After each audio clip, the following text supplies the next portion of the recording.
وعلیکم السلام ورحمۃ اللہ وبرکاتہ۔ اللہ رب العالمین خیر و عافیت میں رکھے۔ سوال سورۃ البقرہ کی آیت نمبر 273 کے سلسلے میں تھا کہ اس میں محتاج کو تلاش کر دینے کی بات ہے،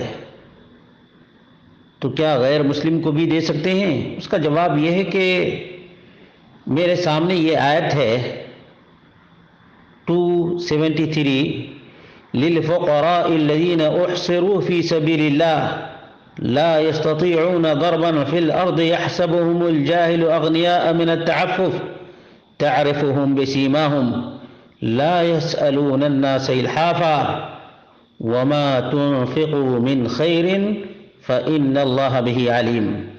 صدقات کے مستحق صرف وہ غربا ہیں جو اللہ کی راہ میں روک دیے گئے ہیں، جو ملک میں چل پھر نہیں سکتے۔ نادان لوگ ان کی بے سوالی کی وجہ سے انہیں مالدار خیال کرتے ہیں۔ آپ ان کے چہرے دیکھ کر قیافہ سے انہیں پہچان لیں گے، وہ لوگوں سے چمٹ کر سوال نہیں کرتے، اور تم جو کچھ مال خرچ کرو تو اللہ تعالیٰ اس کا جاننے والا ہے۔ معلوم ہوا کہ اس میں ان لوگوں کے لیے خاص طور سے کہا گیا ہے جو لوگ اللہ کی راہ میں منہمک ہیں، مشغول ہیں اور تلاش معاش کے لیے نہیں جا سکتے ہیں، ان لوگوں کو دینا چاہیے۔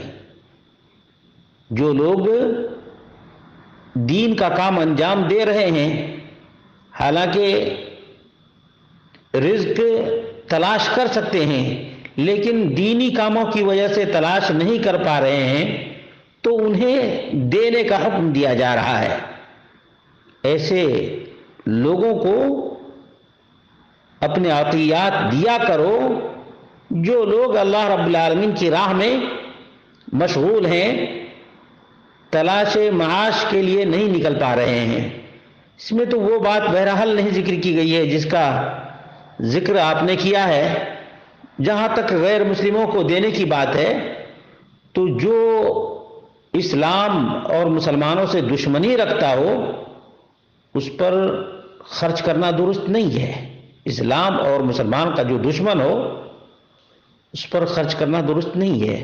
تالیف قلب کے لیے دینا چاہیے، جو مسالم ہو، مسالم یعنی دین اسلام سے عداوت اور نفرت نہ رکھتا ہو، مسلمانوں سے عداوت اور نفرت نہ رکھتا ہو، اس کو دینا چاہیے۔ لا ينهاكم الله عن الذين لم يقاتلوكم في الدين ولم يخرجوكم من دياركم۔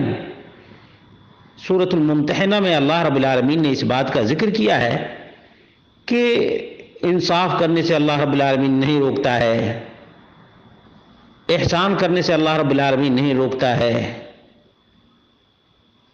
ان لوگوں کے ساتھ جو لوگ دینی اعتبار سے ہم سے جنگ نہیں کرتے ہیں اور نہ ہمیں نکال باہر کرنے کی بات کرتے ہیں، تو ایسے لوگوں کے ساتھ اچھا سلوک کرنا چاہیے۔ ضرورت مند ہو تو دینا بھی چاہیے تاکہ اس تک اسلام کا پیغام پہنچے اور مسلمان کا اخلاق بھی پہنچے۔